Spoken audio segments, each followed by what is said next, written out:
All right, pal, I've got a question that I've been wanting to ask you, but it's a question that it might require your laptop or some kind of internet access, because I think you're going to have ideas for answers to this question. Uh-huh. But to get specifics, you're going to have to probably Google a little bit or something. Okay. I got the Weber nets in front of me. What are we doing? What's this about? Who do you think saved the most lives ever? Oh, dang. Okay. All right, let's do this. All right, let's do this.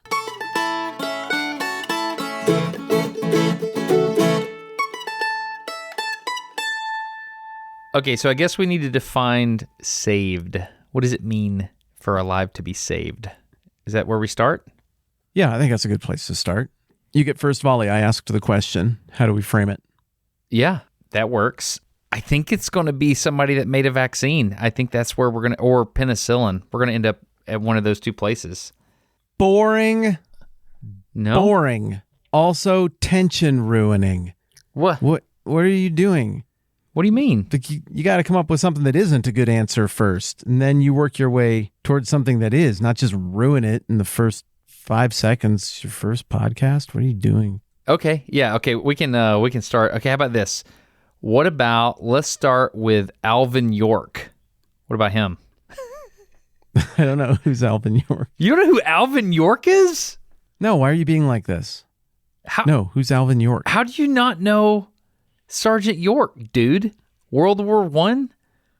He led an attack on a German machine gun nest. He killed like 25 people on his own.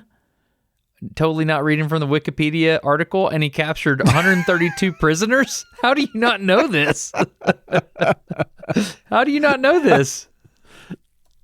Thank you for finally telling me what you were doing. Because it was starting to work. I was starting to feel bad. No, man, I don't know who that is. Did that really happen? Is that a real Wikipedia page? Oh, yeah, dude. Sergeant York. Okay, in all seriousness, there's a movie, an old black and white movie about him in action in World War I. And the thing he would do is he would gobble like a turkey. And then like that. The Germans would go, huh? And they would like poke their head up, and he would pop them. You don't know this. No, I don't know any of this. And is this an elaborate prank, or is that like he would really turkey gobble? Yeah. The Germans to death? You did not know this, dude. This blows my mind that you didn't know this. Let's see if I've got the audio right here. Do you know how many things there are? I know, you're right. I don't know. Let's see if I can... Okay, let me see if I can pipe the audio into... Dude, if I can pipe the audio into this, I'm going to be so proud of myself. Let's see. Audio... Oh, I might be able to do this. Okay, see if you can hear this. Okay. Sound. Can you hear that? Yes. Did it sound like machine gun fire? I mean, it kind of. Okay, well, here's a clip from the movie Sergeant York. So Sergeant York's crawling up to the line, in front of the German machine gun nest, and he's about to do the thing. Let's see if he does it.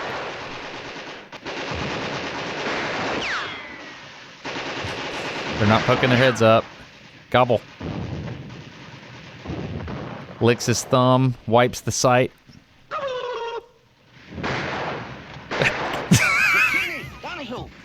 Did you hear that? You don't know? Okay. Listen to this. Okay. So this is the old black and white. I bet that was so much more effective with visuals. It is, but you just need to hear the gobble of Sergeant York on this old movie. Okay, here we go. Licks his thumb, wipes the front sight, aims, and then gobbles. Boom. Right there's how you beat the Germans, my friend. I like the way you corrected yourself and did not use the word kill, because that's the problem with these kind of movies is it feels so weird now that we live in a global society where everybody can talk with everybody and watch each other's movies. So you got to be a little smarter about how you make your movies now. Whereas back then you could just like, those were the bad guys. Obviously you needed to shoot them. Now I'm like, those poor German kids, they just went off to World War I. They didn't know what they were signing up for, and they got beat by a turkey gobble. Dude, kind of makes me Not just any feel turkey bad for gobble, him. man. That is Sergeant York. That is the good Sergeant thing about the York's movie turkey is he goes home and he's this huge hero, Medal of Honor, all the things, and all he wanted was the bottom land, meaning he wanted a piece of land back home in his small town that he could farm. And the bottom land was the good land because you could grow a lot of crops there. That's what he wanted in life in general. Did he get it? Yeah, he got the bottom land and the girl. That's great. Oh. So I guess everything worked out okay. Yeah, so he saved a lot of people when he was trying to, his platoon or whatever, his company, I don't know. There was a machine gun nest and he knocked it out and he saved a lot of Americans. So he saved a lot of people. Probably not the most ever, though. Probably not. But I do have a sneaking suspicion that we will not have heard, we won't know the name of whoever we land on as the answer to this question. Okay. All right. Okay, but I like your impulse because that example of Sergeant Alvin York. Yeah. I mean, that's great. That's the first obvious category for a question I think we need to start with, which is what are all the different ways that you could save a life? Oh, I got a new one. Should I wait? Okay. Should I wait or should we go for it? Yeah, you should wait. Now work through the question with me first. Can you put the pin in that? Yeah, sure. Pins in it. Yep. What are all the different ways you can save a life? You could save a life through sexy dancing. What? Esther. Oh, I'm sorry. That's not how we need to walk through the question. Well, when did she sexy dance somebody? Is that not what Esther did? No, she. You're thinking of Salome and her daughter who killed John the Baptist. Oh yeah, that was the opposite of saving. But Esther That was was- just super pretty, and the king liked her, right? She was probably super pretty. Yeah, unless you believe really tame, family-friendly, late 90s Christian movies where she was the most chaste and dressed the most modestly and just liked to read Bible verses to King Xerxes. And then King Xerxes was like, that's the hottest thing I've ever seen. You shall be my wife. I think maybe they took some artistic liberties there. I think so. No, I was just going to say Esther, but maybe we're not there yet. We're still working through the question, right? I'm sorry about that. No, it's all right. You're on fire, man. I wouldn't have thought to start with sexy dancing. But, I mean, I can think of ways. Yeah. Let's see. You could inform a group of people about a danger approaching. That's a way you could save people. Oh, there we go. Yeah. Okay. That was more the kind of thing I imagined you would come up with. You could build something engineering-wise that would prevent something from happening. That would be a way to save This people. is gold. Yeah. I'm writing this stuff down. Okay. I'm going to write this stuff down. I'm getting a sheet of paper. You could make some sort of shield against that disaster, whether it be engineered or otherwise. Okay. You could warn people far enough in advance of something happening that they could prepare for it. That's a way you could save people. The British are coming. Okay. Well, I'm that writing or these down. like These famine. are very good. Famine, Okay. you know? Warning. Did you write down turkey gobble? Defensive measures. Okay. Number 2, turkey. Okay. Number 1, advanced warning. Number 2, turkey gobble. Turkey gobble, right? Number 3, Yeah. sexy dance. Yeah. Yeah. You told me. Yeah. Okay. Go ahead. What's number 4? I don't remember. This is a disaster. This is the worst. Oh, wait. This is not the worst episode ever. Go ahead. Keep going. No, we have a name for that one. I don't. Oh, invent something. Yeah. This feels very different from most episodes where I have a plan and a formula that I'm going through and you derail things. Uh-huh. This feels very different. It feels like you have a plan and I'm derailing it. And I have to admit, I see the appeal of why you like to do this. It's kind of fun. Yeah, it is kind of fun. Yeah, it's a great time. The difference is you're trying to derail it, and when it's the other way, I'm trying to help. Oh. I'm just not. What else we have? We have develop a cure for something. Like the thing is already on the population, and you figure out a way to undo the ill that has been done. Oh, okay. So invent something proactively. Invent something Reactive. Counteractively, reactively, yeah. Yeah. Okay, that's good. Okay. What about seeing somebody's about to get shot by someone else and yelling no and then running right in front of the bullet? So self-sacrifice, like Bruce Willis in Armageddon? Yeah. Yeah. Like that, yeah. Yeah. Okay. I mean, it's a silly example, but, you know, you got one life that you can lay down. Some people save other people's lives like that. They make an exchange. Yeah. They make a calculation. Okay. What else you got? Prevent war? Like make peace somehow? Yeah, that's a good one. Negotiate peace would be good. Ooh, I like that. Negotiate peace. Excellent. Another one Okay. would be impending doom is about to happen, but there's a guy, I just looked his name up. You see something bad's about to happen and you stop it. So Like the little Dutch boy? kinda. Stop a disaster. Okay, I saw something with a viral video a while back of a carnival ride that tipped in the wind or something, and there were people on it. Mhm. And then just a bunch of other families and people who were attending, they all ran up Yeah. and they figured out if we just push on the thing with sheer human Mass. strength, Yeah. we could stabilize it. Yeah. But it would take a lot of people. And they all rushed it and they all put their shoulders into it and they stabilized the thing. Stop a disaster. Yeah. I think they get a fractional life saved for that. Okay, so none of them are going to be in contention. No, I don't think Do you so. give more credit to the first guy in that situation who ran over and put his shoulder into it, even though it was little more than symbolic because he had the idea, demonstrated courage, and then other people followed suit? Does he maybe get one? No, you could almost argue that he gets all of them because he started the process that saved them all. You could argue that. So leadership seems like too vague a thing to list for how to save a life. But is it? I don't know. Oh, we got straight the up. the people who ported you up to Kilimanjaro, they saved lives. They save lives every time they take people up on top of Kilimanjaro through leadership. Yeah, that's true. I'm putting down leadership. Okay. How about winning at war? Oh, wow. That's a big one because you could argue that the people of the Manhattan Project saved lives. Uh-huh. Yeah, you could argue that.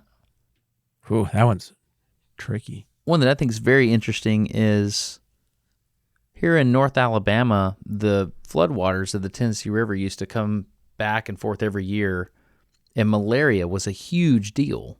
And so the combination of taming the river and also poisoning the mosquitoes, which I'm sure had all kinds of bad effects, probably killed some special snails or something, or DDT'd the eagle eggs or something. But there's no malaria in North America, which is fascinating. That's amazing. That's good. Yeah. So what do we call that? Engineering? Yeah. And we've got invent something proactively, invent something reactively. But some of what you're talking about isn't even really inventing, it's implementing Mm-hmm. and having the knowledge to draft something that will work and not have unfortunate counter It's almost civil side engineering. effects and what. Oh, man. Think about this. I'll just tell you straight up. My leading answer coming into the conversation is civil engineering. It is a civil engineer. Okay. A civil engineer. So you're thinking a whole class of people that have a certain profession that save lives. I am thinking of an individual. I haven't thought it all the way through. I'm saving it so that we can work it out together and once and for all finally answer this question using Google and our brains only. Wow. I think I know the name of the But my person you're front going runner for. is a civil engineer. Really? Mm-hmm. Okay. Well, let's just start there. Who do you have? Who do you think I'm thinking of? Are you thinking of John Crapper?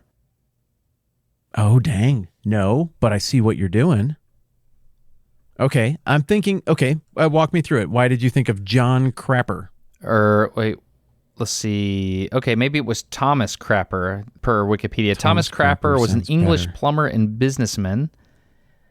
He founded Thomas Crapper & Co. in London, a plumbing equipment company His notability with regard to toilets has been overstated, mostly due to the publication of a tongue-in-cheek biography. Oh, okay. Well, maybe he didn't invent the toilet. But I was going to say the person that invented the toilet, so that improved hygiene in the modern world, which prevented disease. That's what I was going to say. What are you thinking? I was thinking whoever invented sewers. Yeah. This is going to be my argument. You got increased urbanization over time, and eventually that urbanization gets beyond what a river can flush. You have, industrialization, you've got infrastructure, you have the ability to move massive amounts of food and crops from the nether regions of a society out into the inner sanctum of the society, the heartbeat of the society, the city, right? Mm-hmm. And because all these other factors are happening, basically you've created this flow by which you take the resources and nutrients from the countryside and convert it into poop that has to be done away with in one very concentrated area through a process that's a combination of biological process, but also a logistical mechanical process, getting the food there in the first place. For the longest time, the plan for how to deal with waste was put it in a river and then it goes, away. But eventually you can overwhelm a river's ability to make unpleasant things go away if you build other systems that just cause the amount of human waste, that how much a city can sustain, to completely outstrip the flow of the river. So then you need something to keep it from turning into a situation where any water in these highly concentrated areas of civilization becomes a death trap. Everybody's dying of cholera.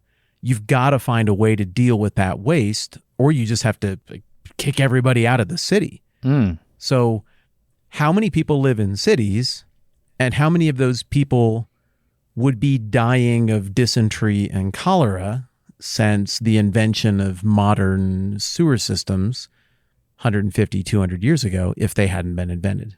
And how many people would be dying downstream from waste in cities? You make a good point, and forgive my ignorance. What is cholera? I know dysentery is a disease that typically happens as a result of sewage, but I don't know what cholera is. I thought that cholera was another epidemic related to, I assume it's a bacteria-related epidemic that is the result of exposure to waste and things like that. I associate it with, basically you get it in the cities, and the irony of the thing is that it comes from poop, but then it makes you poop a lot more, thus creating more poop and putting even more poop into circulation.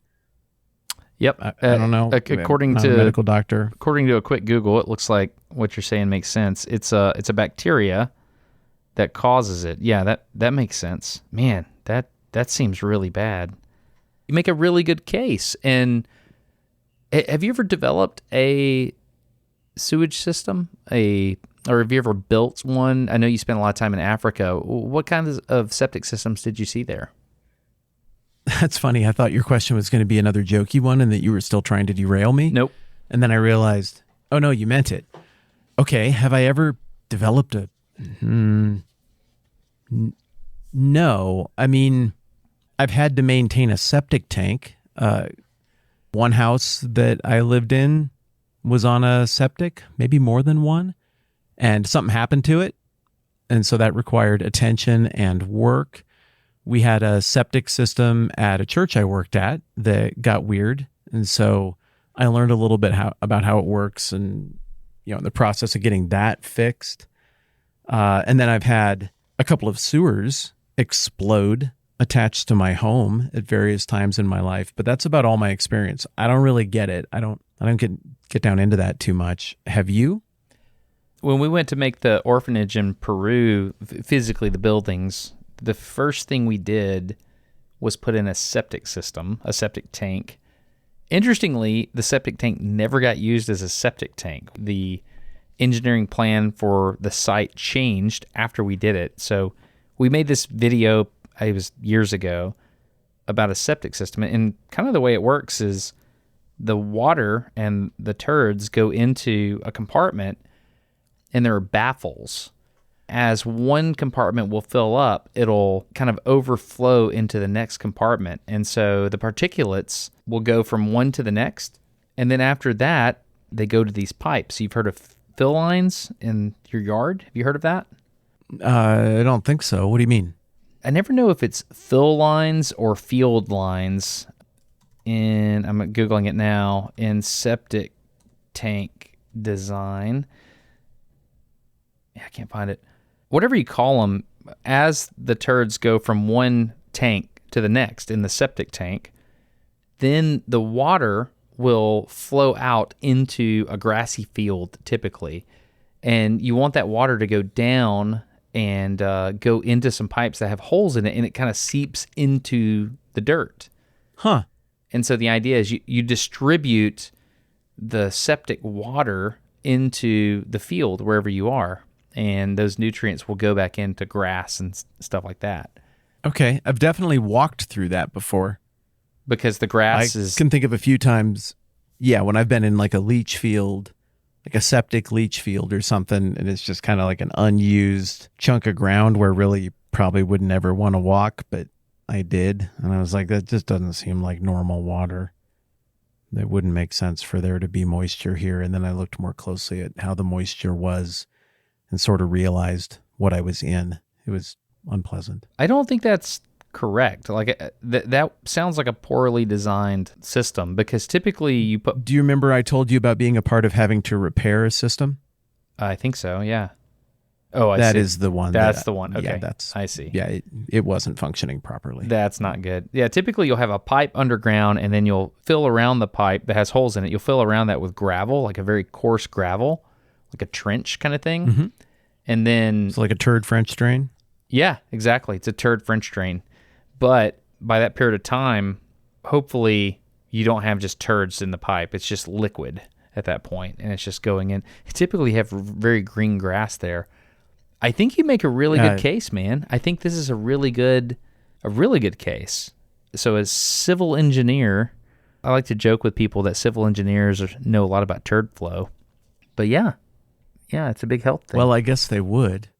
There was some toilets and some sewage in the way ancient world. I don't remember when I learned it, probably college or something. But India had maybe the oldest sewer system in the world. There's a settlement there called Mohenjo-Daro. Really? And they had like these baked clay sewer lines. I don't know how well they worked, but yeah, it's a pretty significant mark of civilization there that they had the foresight to at least make things go away. But I guess I never really understood where it ultimately went to or what the plan was for dealing with it. And there are really two questions when it comes to making the turd go away. And you kind of tackled both of them. One is, how do you get it away from me right now so I don't have to smell it or experience it? I guess clay pipes, like in ancient India at Mohenjo-Daro, or Rome had some stuff like this. A few Greek cities had stuff like this. That handles the away problem, but it doesn't handle problem number two, which is the where it ends. Problem number two, that was an accident. I see what you did. It was an accident, which it was an accident was also an accident. Man, there's a lot of turd puns out there in the world. This is kind of a minefield. There's another one. That one was not an accident. But how do you break it down and make it go away and civilize this filth back into something that, can be a part of the world again? And I have no idea how they did that in the ancient world, other than it seems like the most sophisticated sewer systems still basically just took the turds away, but then they put them in a water supply somewhere else. So you're just killing somebody downstream instead of yourself, I guess, would be the idea. And that doesn't seem real great.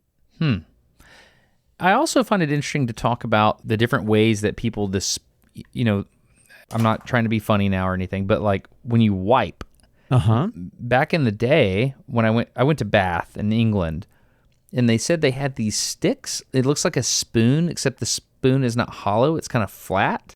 Yeah. Everyone would sit on these, I don't know how to say it. It's like a shelf with a slot running all the way down the shelf. Stone is like a bench.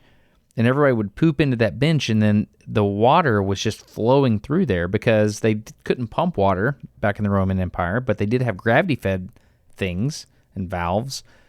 And so they would control the flow rate. Have you ever been to like a football game and you have this really long trough urinal? Have you ever done that? Yeah, those are unfortunate. I've had some disappointing experiences there. What does that mean? What kind of disappointed experiences have you had? Well, how would you describe the metal that those kind of troughs are made out of? Stainless steel. Stainless steel, pretty brittle, and I don't think anybody smart designed the attack angles. Oh, so brittle. What it's do you just mean a brittle? terrible surface to. I just mean if you're at a stadium, a place where people drink very heavily and then hold it until a break in the game, that is going to cause flow rates to increase when people urinate. And if those troughs are fairly shallow, they've got an awful attack angle in terms of what you pee onto. Yeah. And some of those, I'm telling you, man, it was like some prankster engineer just designed a mirror that would perfectly reflect urine. Like, you know, it would turn the urine into mist and then just cause it to reflect everywhere upon impact, especially upon forcible impact. You got to be really clever if you're going to pee at a trough and not have a bad outcome. And I was at Wrigley Field one time where the Cubs play in Chicago, and it was a tense game. Nobody wanted to get up and go to the bathroom. And then finally there was kind of a lull in the action, and everybody charged the urinal troughs at once. And I just remember glancing down that trough at the spray and thinking, how is this happening in this day and age? This is so incredibly uncivilized. But there you go. That's my negative trough experience. I think about that way more than I care to admit. So I think about two things. Number one, there's an optimum reflection angle. So when a man pees, there's a stream. It appears to be laminar, but it's not. It's kind of turbulent. It's kind of interesting. Maybe you're turbulent. I think that was supposed to be a cut down, but I don't get it. So there's a specific place, and a lot of times I'll search for the place in the urinal that minimizes splashback. And I think about reflection angles, and I think a lot about optical lenses at urinals. Huh? Yeah, I do. I think about... I was with you until there. Every dude listening to this finds that attack angle on the porcelain. Yeah. Where if I hit it like this, it minimizes mess. You can tell an uncivilized man because they just go, if they're peeing in a typical toilet like you'd have in a house, they just go right for the middle of the water. That's so crude. You got to find the right angle on the porcelain to make it so that there is no blowback. There is no spray. Come on, you savages. Yeah, exactly. Have you ever been to a urinal that has a urinal target? Usually it's a fly printed on the urinal. You ever seen that? That is the second best solution for this problem with a urinal I've ever seen. But it's very clever. I mean, the fly is just in the right spot to reduce splashage, right? Well, I have a problem with that. So I think the fly is in an optimum spot to reduce splashes, assuming a certain height. That's why I think about lenses a lot when I go to a urinal, because as the stream goes in, or let's just say a light beam goes in, and if you can imagine the urinal to be a mirror and imagine the urine stream to be a laser, there's a certain reflection angle that would happen. It's not a pure bounce, but it happens at a certain flow rate and all these things. And I don't know what the word would be, but I would call it the sputtering rate. The urine stream is not consistent. But if you hit that fly, it's going to work until you get at a different angle, because you can hit that fly from multiple different firing points. And the fly is not optimum from a certain position. I think about that a lot. Yeah, but isn't it incumbent on the urinator to figure out where the metaphorical fly is? Yeah. I mean, we've all peed a lot. Okay? I think we're having a pretty mature adult conversation about peeing and the hazards that come with it. Yeah. That said, this is something that we've all had. We all have a large sample size of data here that we have figured out. If when I go to this kind of toilet, I do this, it is messy. And usually I think you figure this out pretty young. I mean, you should have this on lockdown while you're still in the single digits age-wise. But you also figure out pretty quickly that if I wanted the most chaos, and I don't, this would be what I would want to do here. And it's just simple physics. Oh, and by the way, the best solution I have seen for the splashage. It is not simple physics. But anyway, go ahead. I think it is. I mean, I think it's intuitive physics. Yeah, you could say that. What's the best And I solution? think most physics are intuitive. The best solution, I think the company is called Echo, maybe ECCO, something like that. They make a little hedge mat. So it goes in the bottom of the urinal or it goes on the back of the urinal. Yep.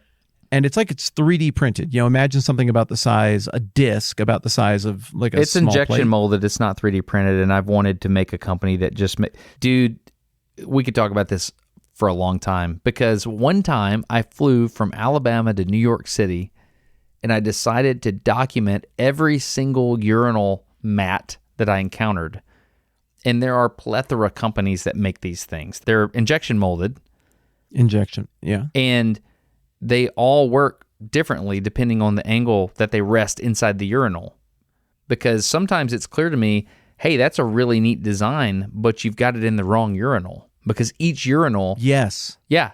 Yes, and that is the issue. But the principle it's brilliant because it's just like a little forest of like just little semi-flexible, kind of rubbery, It's AstroTurf. maybe. Yeah, it's like AstroTurf. It's like low-density AstroTurf.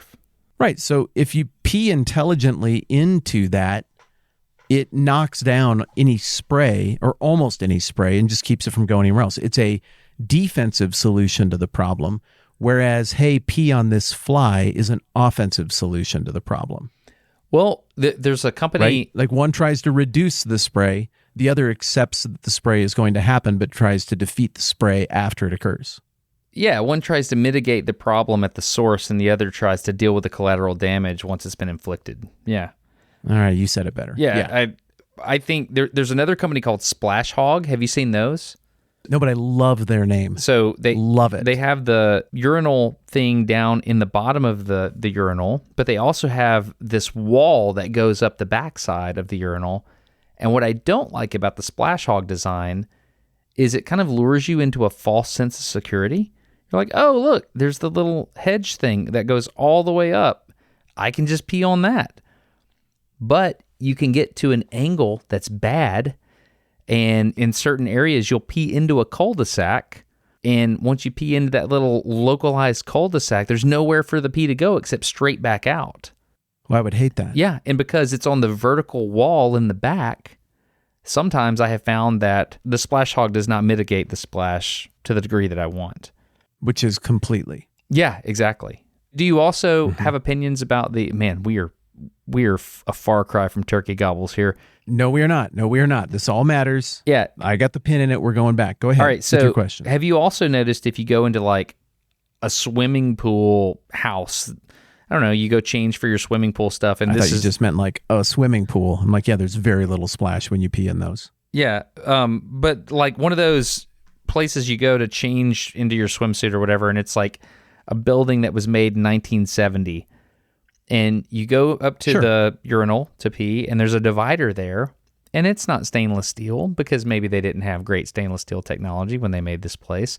It's normal steel, and the paint has come off, and there's a rust like splatter pattern. Have you seen that? Like a fratricide, like when you pee. I can't believe we've never talked about these things. I mean, I don't want this to turn into the public bathroom episode, and we are kind of getting there, but still, I got a pin in it. Dude, this is so true. And I have a mental calculation for how many urinals there are, what the layout of a public bathroom is, and therefore which urinal will be the cleanest. And if they're all open, I know which one I go to. If there are 2, 3, 5, 11, 2 short ones, I've just run this math so many times, and I can tell, depending on what the floor, walls, and dividers are made of, I can be vindicated like, oh, yep, that proves it right there. Sure enough, once again, number 3 out of 7 is the cleanest. It's always number 3 when it's out of 7. Interesting. Because you can tell, because the things that are in urine have a certain effect on different materials. And they leave a wear pattern based on the spray pattern. And so you can tell who uses what the most, and I try to go to the least used. Interesting. which also usually mean the most exposed. Yeah, that's interesting. I don't even have that in my equation. I mean, we don't even need to talk about the normal things you do when you walk up to a urinal and there's other people there. Everybody just knows that. Even ladies know what to do there. However, you have more parameters in your... Man, that's interesting. Your polynomial equation that you use to decide what urinal to go to has more parameters than mine does. I never thought about that. Cleanliness. Huh. I just wash my hands after. That's what I do. But your comment about the 1970 bathroom, yes, we should. And it's a big part of why I'm into that. That is part of where your comment about the 1970, pool changing room bathroom takes my head, because, I mean, you can see it. If a toilet has been there long enough, you can see how well that toilet works and how well the peers interact with that toilet. And most of them, they're pretty ugly. Hold on. You just took my brain into a crazy place. What? So, I'm right here. I like to pee outside. If I have an option of peeing outside or inside, I'll pee outside. Last night there was a thunderstorm and everything was very, very dark, just black of night. So I powered everything down. I was working late. I was like, yeah. You know what would make a guy feel better? Outside pee during a rainstorm. This is happening. And it just washes away the evidence too. That's how I first understood umbral shadows. What does that mean? If you have a light source that has a width to it, so if you have a single point light source, then you have perfect shadows. But if your light source is soft, if it has a length to it, then, like if you had a line, like a fluorescent light bulb, you would have sharper shadows in one direction than the other. Kind of like during a solar eclipse, right before C2. I was peeing outside one day, and the sun cast a shadow of the urine stream against the wall. And I noticed there was no shadow of the urine stream until it got closer to the wall. And I was like, okay, that's interesting. What is that? And then I realized, oh, it's because the sun has width. Do you understand? Yeah, I think I do. Yeah. Yeah, I mean, and so it's not diffusion because of it was a gray and cloudy day. It was another way of getting there. It's not a single point light source. The breadth of the sun is the issue. Yeah, exactly. So it's fascinating. Dude, you're like Archimedes or Newton, but just worse. Not at all. I was somewhere recently in Newton's Principia, his collection of all of his math stuff. I was like, oh, it's Newton. I've never actually held this book. I'll pick it up, and I know calculus and differential equations pretty well now. I can just pick this up and I'll be able to understand it. And I opened it up and I was like, holy cow, Newton is way smarter than me. Imagine that. So that's the impression. I guess he was real smart. I wouldn't even understand what I was looking at to know that it was smart. It would just look smart. Yeah.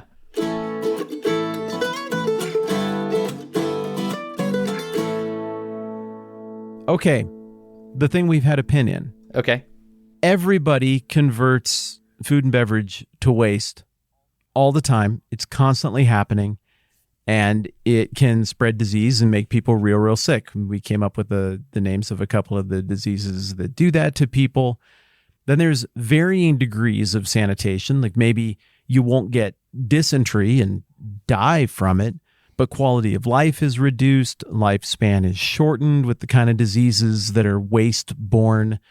I wouldn't even know how to put a number on it, but I got to think whoever invented modern sewage has got to be a candidate for our person who saved the most lives ever. And I'm sensing that you're okay with putting them on the list of maybes. I think so. I think a lot of what I mean, vaccinations are a pretty big deal, but I think save the most lives. You could make an argument for agriculture and say, well, these people provided food, therefore they prevented starvation. But I'm comfortable with what you're saying here. I think it's a good call. I mean, it's a little bit better than Sergeant York. I'm adding maybe a touch. I'm adding provision to our list of ways to save a life. Okay. Because we die without provision. Mm-hmm. So, in that regard, farmers save lives. Yeah, no doubt. I think Iowa, Kansas, Nebraska, Indiana. I think that's some of the most important culture in the world. They provide so much food. I think it's a big deal. Those farmers, they're really the unsung heroes. So whoever figured out how to amplify their work, like maybe as wild as this sounds, maybe somebody who invented a certain pesticide is on this list. And I know there are side effects and people are going to be like, yeah, but people also died of cancer. But I got to think that any calculation you would run, whoever invented pesticides, the lives saved far outweighs lives cost. Yeah, like rats, because the fleas that were on rats during the Black Death, that's a thing. What did they cause? What is the Black Death? Was it the bubonic plague? What is that? Bubonic plague, I think. Yeah. Yeah, I think that's what it is. I'm not 100% sure they know what the Black Death was. I think they theorize bubonic plague. Which one do groundhogs and prairie dogs carry? Is that bubonic plague? No idea. Armadillos or leprosy? Sounds bad. Yeah, I don't know. Seriously, armadillos carry leprosy? That's my understanding. What? Yeah. Okay, hang on a sec. I'm looking that up. Okay, look it up. Armadillos? Or is it a myth? I don't know. How do you Google that? Do armadillos carry leprosy? It's like it auto-completed. Yeah. Besides humans, 9-banded armadillos are the only animals that can carry leprosy. What? It's a bacteria that causes leprosy, but how about that? So whoever came up with the armadillo trap would also They're on the list. They're probably right there with Sergeant York. Yeah, which I think is just like a really sexy armadillo with lipstick and like a dress and stuff that beckons other armadillos into some sort of pit from which they can't escape. It's a I don't know box a lot with a about stick. armadillo Yeah. trapping. It's a box with a stick. Yeah, box with a stick. Yeah. That's right. With an animatronic sexy armadillo inside. Yeah. Woo, woo. Okay. All right, so we got vaccine guy, we got sewer guy, we got the ag people, maybe pesticides. Everything we're coming up with off the top of our heads is not dramatic. What about heroic examples? Is there anybody who should be on the list who did some singular momentary act of bravery or courage or decisiveness that would rival the amount of life-saving of vaccine lady or sewer dude or pesticide inventor lady, whoever it is, any heroic act that rivals that? Besides Gandalf versus the Balrog. Fly, you fools. I've thought about that one as well. I do have one of those. There was a Russian officer. His name is Stanislav Petrov.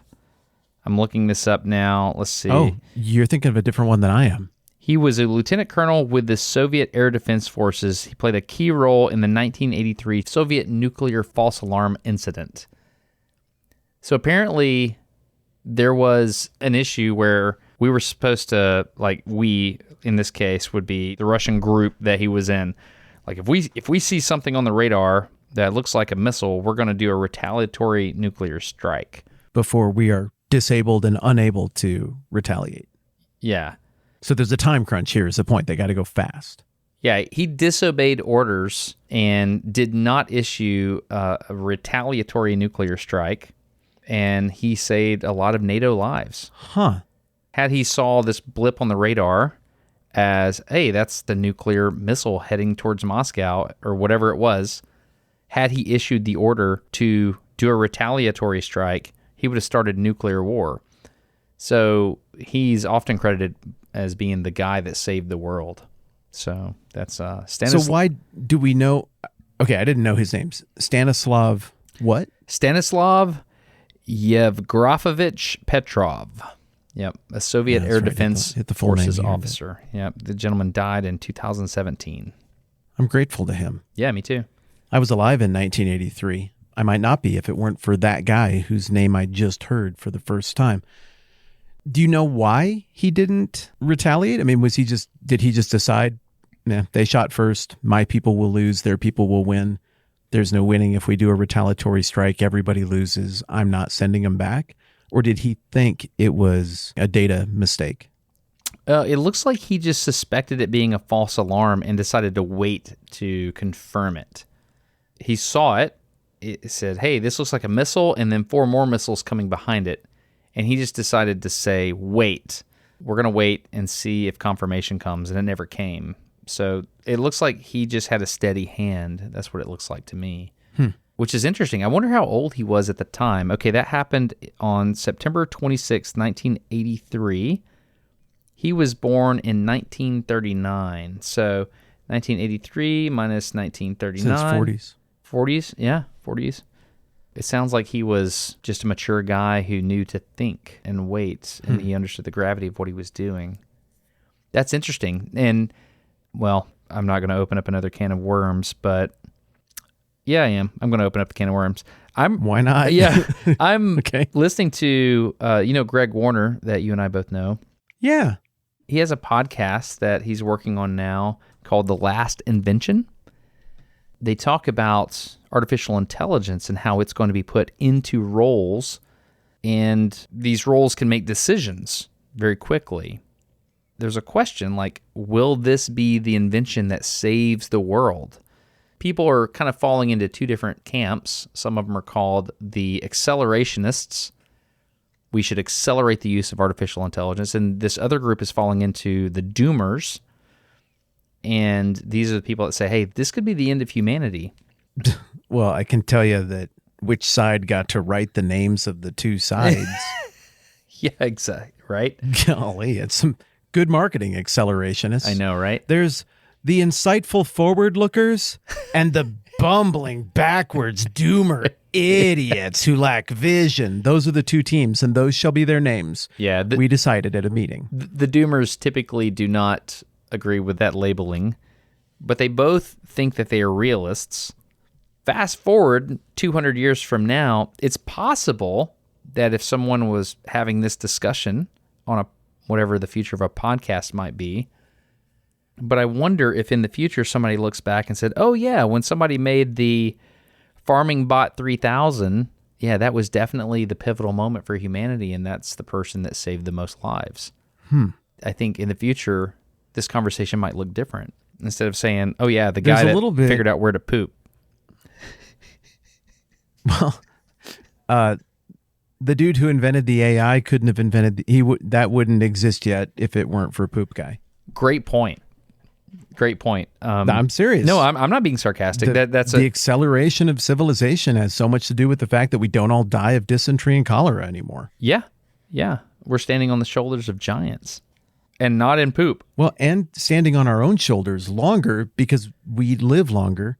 So all that work you put into learning the material gives great minds more time to work out the stuff that they've dedicated their lives to working out. Yeah.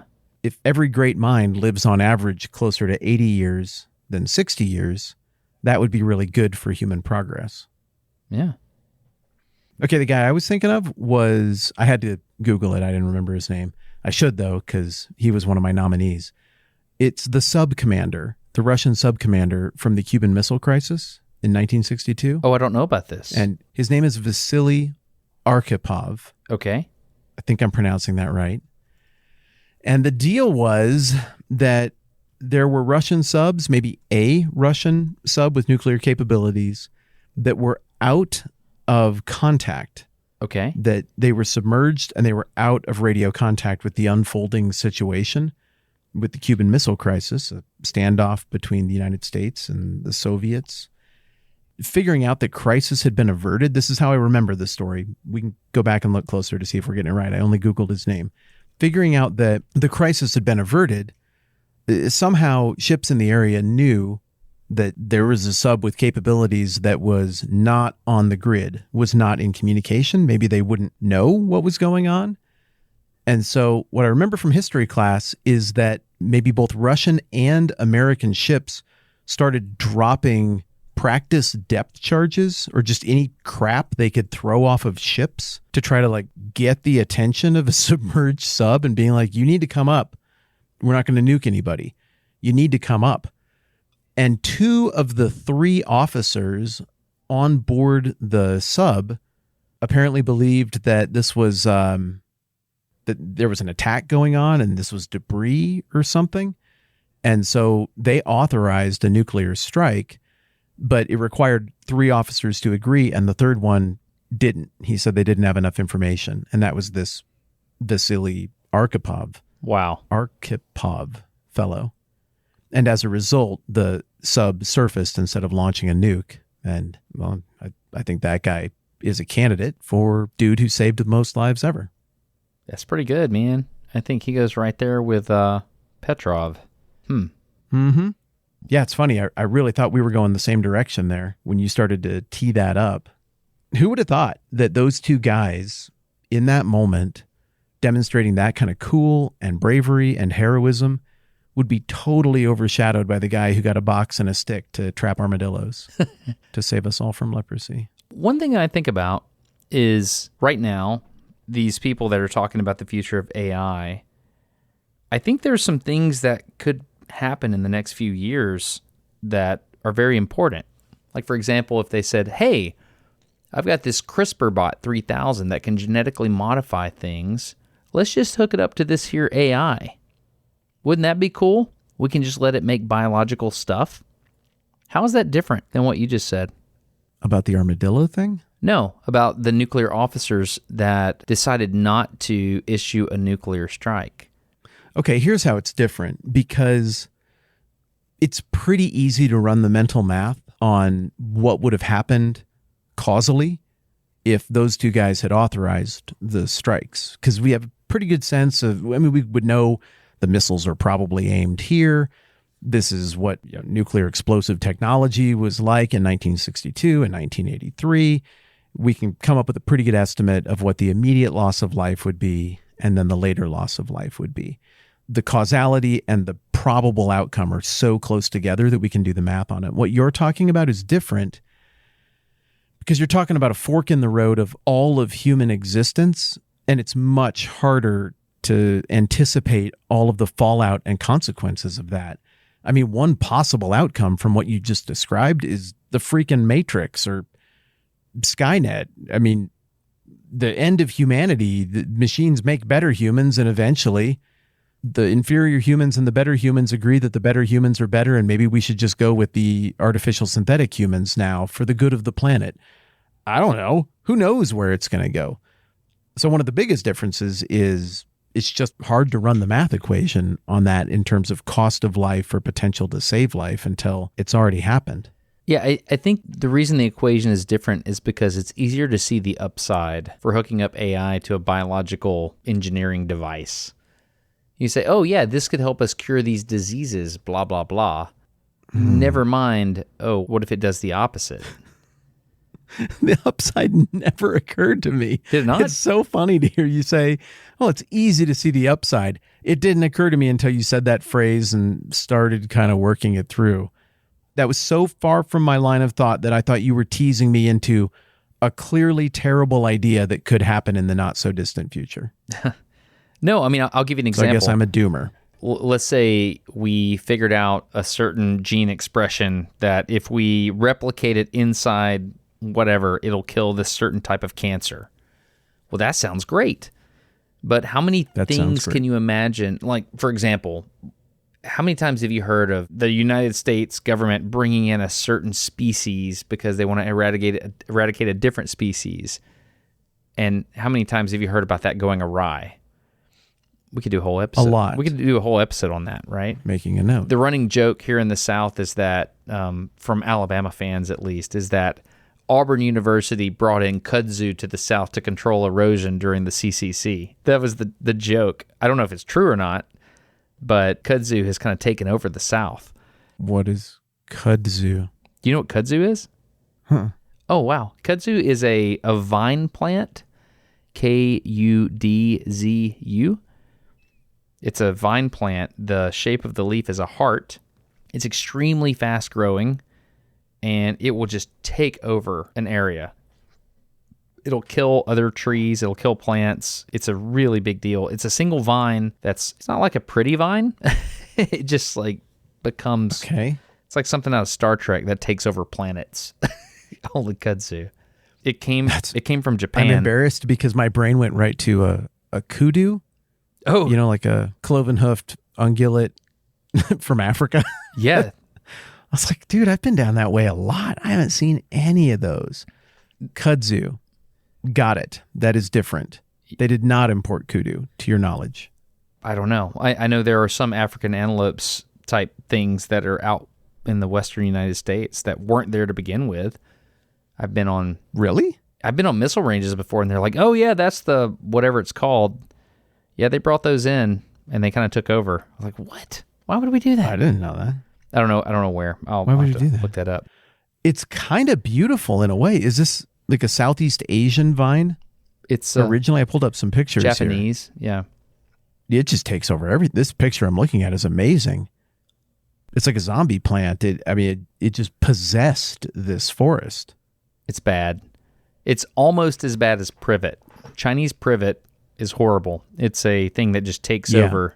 I hate it. It's so woody that you can't really get it, and it grows in the underbrush, and it's hard to burn away. It's a bad thing. My point is, I think there could be collateral damage if we hook up AI to any kind of biological engineering system. In the future, I think that person needs to be on the list. But using your categories, what would that go in? A person who argues against doing something that could open Pandora's box. What category would they go into? That's warning. That is number one on the list, warning.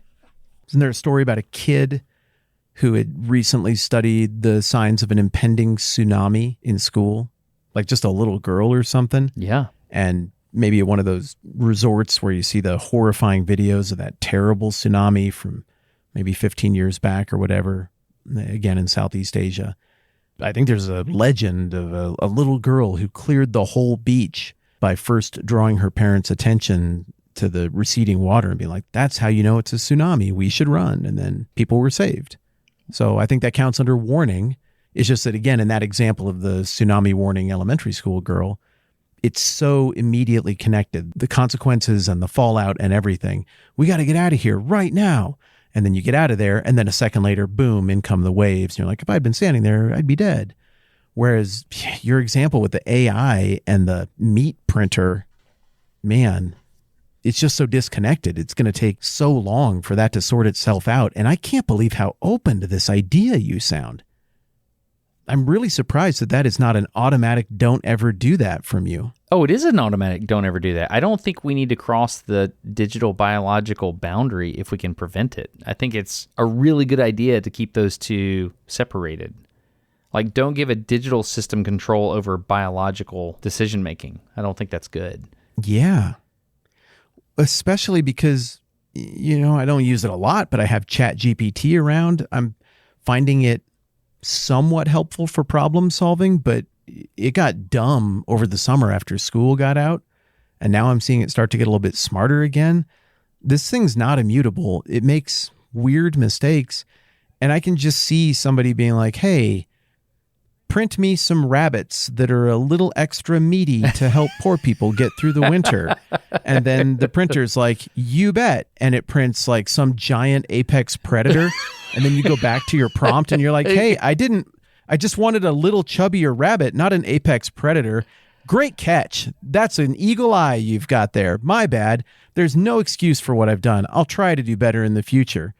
Can I give you a list of species of rabbits to make it up to you? Sorry, I'm already dead. Yeah, but because the Easter now there's bunny an apex just predator. ripped my throat off. Self-replicating. Stupid AI. Great catch. Yeah. Brilliant question. I have one more thing that I'd like to let you react to before I go pick up my son. Just one more time. Mm-hmm. Now that we've kind of gone through this whole mental exercise, what are your thoughts on this?